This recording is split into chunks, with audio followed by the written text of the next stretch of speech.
this question tells us that when we treat this epoxide with this reagent, we don't form the desired product. What is the undesired product and how does it form?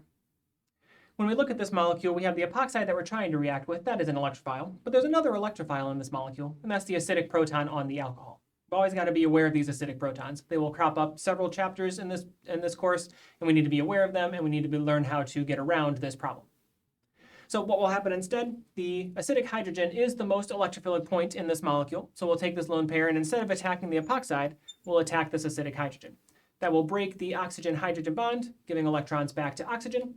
And so the intermediate that we form here will be the deprotonated alcohol. This alcohol will get deprotonated rather than reaction with the epoxide. When we then react with H3O+ as a quench, all we're going to do is reprotonate the alcohol. And so our undesired product will be the same starting material that we started with. It will appear as if nothing happened in this reaction.